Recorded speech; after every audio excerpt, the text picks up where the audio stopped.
Hello, my name is Kevin McIlwee. I am the chairman of Jersey Marine Conservation and the Marine Conservation Society Sea Search Coordinator and Tutor. Also, I'm a committee member for the Jersey Biodiversity Centre. Since 2011, I've conducted or coordinated over 500 seabed habitat and species surveys in Channel Island waters. I'm going to talk today about a cold water coral known as pink sea fan, its conservation, and how we can help protect this key marine species.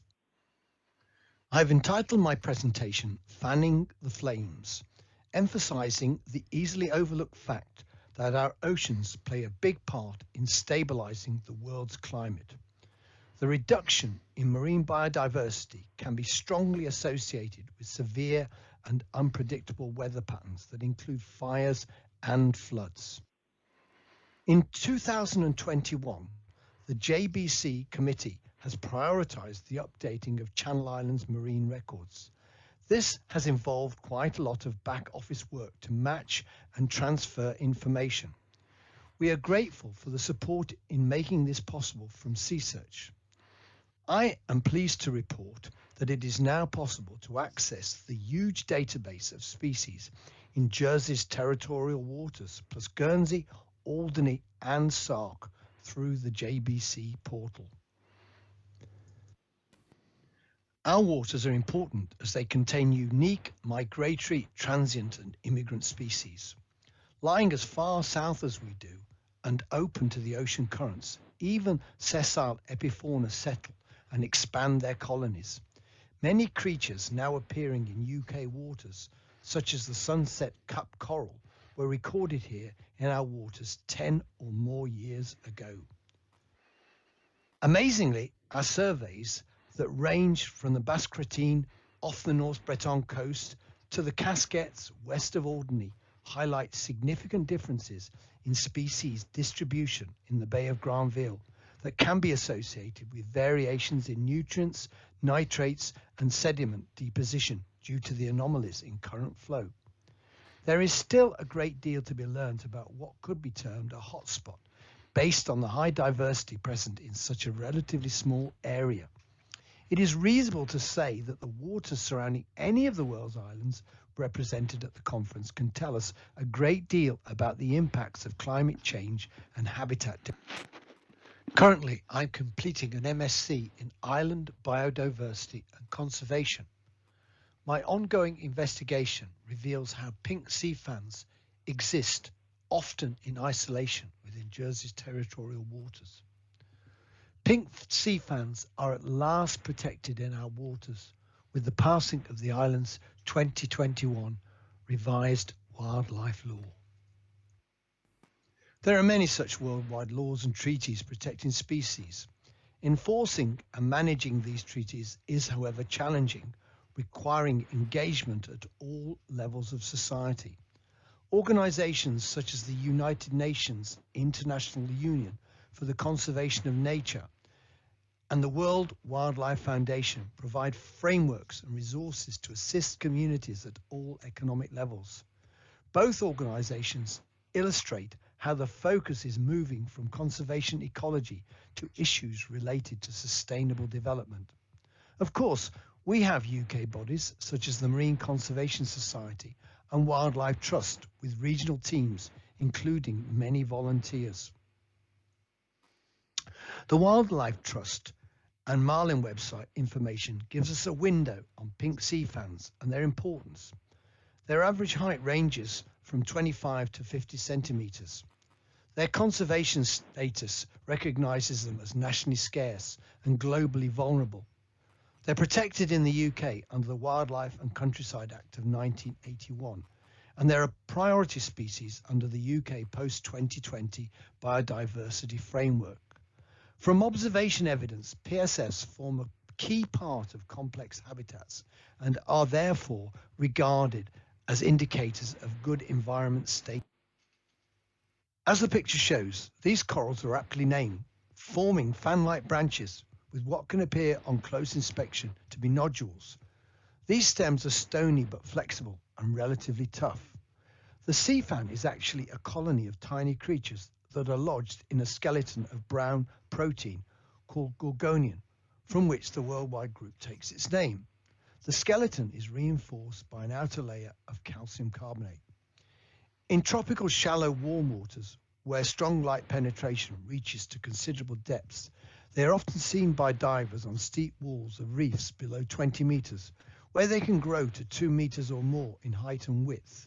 The fan grows at right angles to the prevalent current. In the second of these pictures, we can see the sea fan feeding using polyps, which are very similar to those found on an anemone.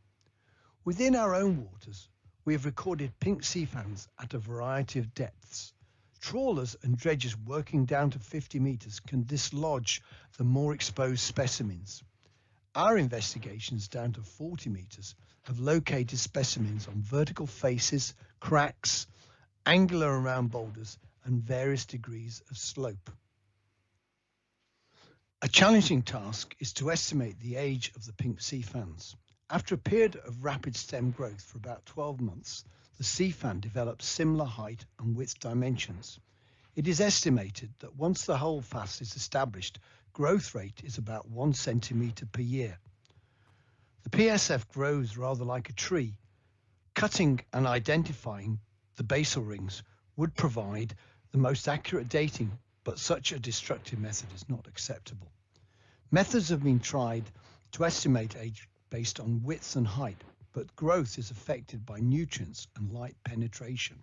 To date, more accurate analysis on cold water corals has not been carried out.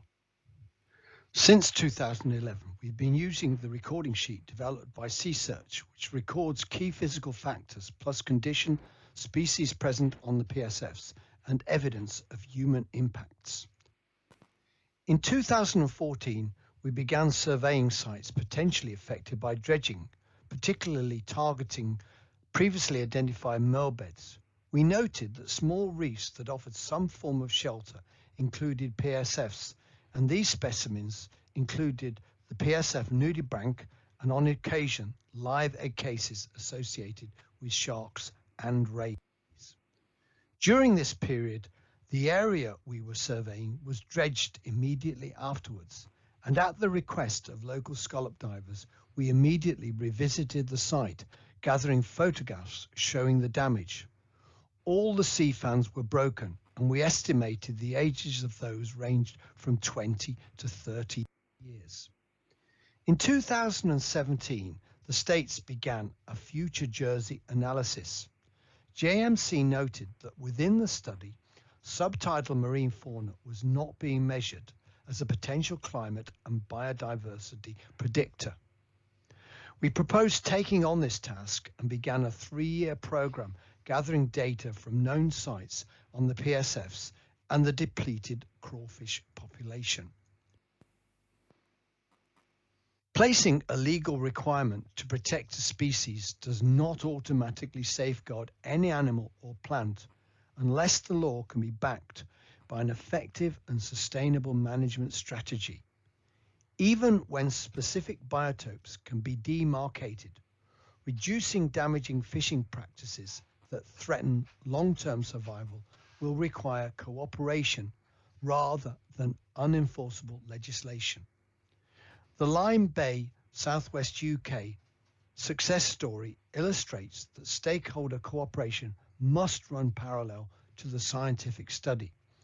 To begin with, the proposal met with opposition, distrust, and criticism.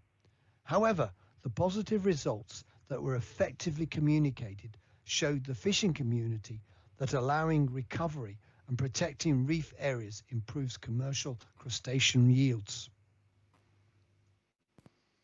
Citizen science, in particular SeaSearch, is contributing a great deal of data on sites, and yet the part played by voluntary groups is not sufficiently acknowledged. SeaSearch promoted an intense data gathering program between 2001 and 12, completing 4,500 reports. A key outcome was the recognition that PSF is now a designating feature in the establishment of MPAs. Unfortunately, these conclusions came after the passing of Jersey's wildlife law, and it has taken until now for the revised law, which includes the species, to be passed. Our future Jersey surveys have now come to a close, and a preliminary analysis shows the average height and estimated age based on the prediction model of 3 contrasting sites: an open reef, a naturally protected site, and an artificial reef enclosing the specimens. These surveys give an insight into the factors that are currently allowing PSFs to survive for extended periods of time. Artificial and naturally protected sites demonstrate targeting by potters with considerable quantities of ghost pots and rope. A big challenge in what is essentially a citizen science survey is how to analyse and present the data in a way that is robust enough to help decision makers tasked with considering MPA proposals. Gaining some ability to predict locations, abundance and age range is challenging. I am very grateful to Paul Chambers for the huge amount of work he has done in the production of the Jersey Territorial Waters Biotope map. The map provides an overall analysis that can suggest PSF presence. However, currently, the model works on 25-metre polygons, meaning that the relatively small PSF communities are not currently included. We are hoping that the information we are now analysing will help by adding an overlying layer of PSF presence and help in the selection of sites that should be considered for protection.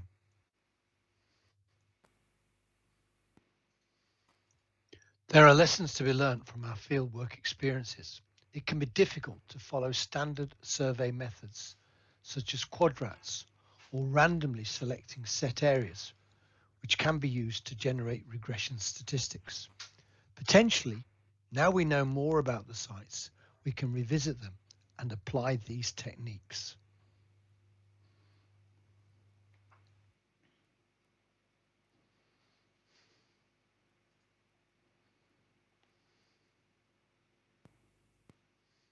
There is still much to be done. We know little about food sources, optimal temperatures, adaptation, or breeding within the species.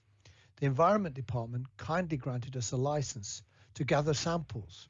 We are now carrying out laboratory investigations led by Chris Isaacs on these factors, and hopefully we will document the breeding cycle. Chris, what do you think are the main things you need to get right to keep these sea fans in the tank?